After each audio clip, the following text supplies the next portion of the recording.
Альфия Авзалова.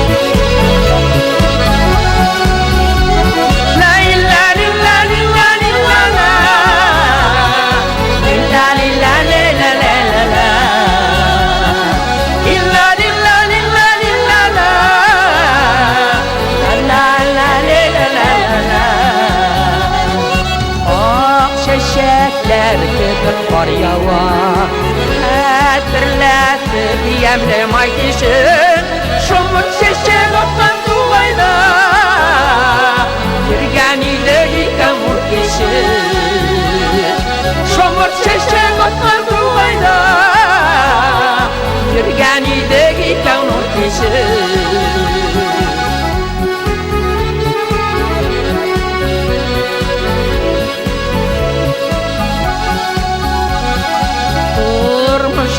yolları şu işte ayrıldı türlü yaklarına aşılayla yirken güliste alıştırmam anı yaklarına aşılayla yirken güliste alıştırmam anı yaklarına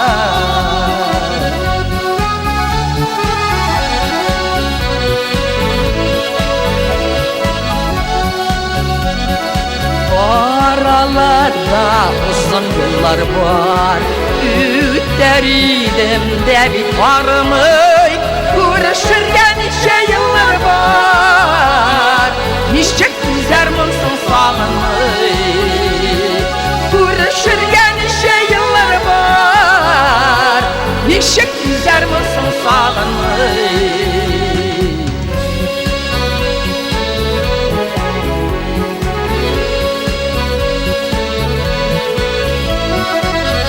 Görüşürken nice yıllar var Nice güzel mısın sağlamıy Görüşürken nice yıllar var Nice güzel mısın sağlamıy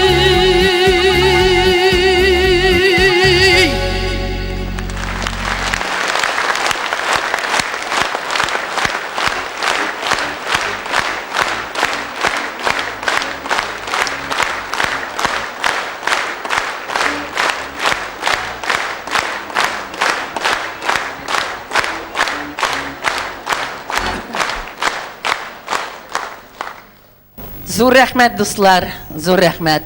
Barınızga da zor rahmet. Mene Альфия apağız bütün dünyada ipti Amerikalarda tugul indi. O'zi bizning Rossiyada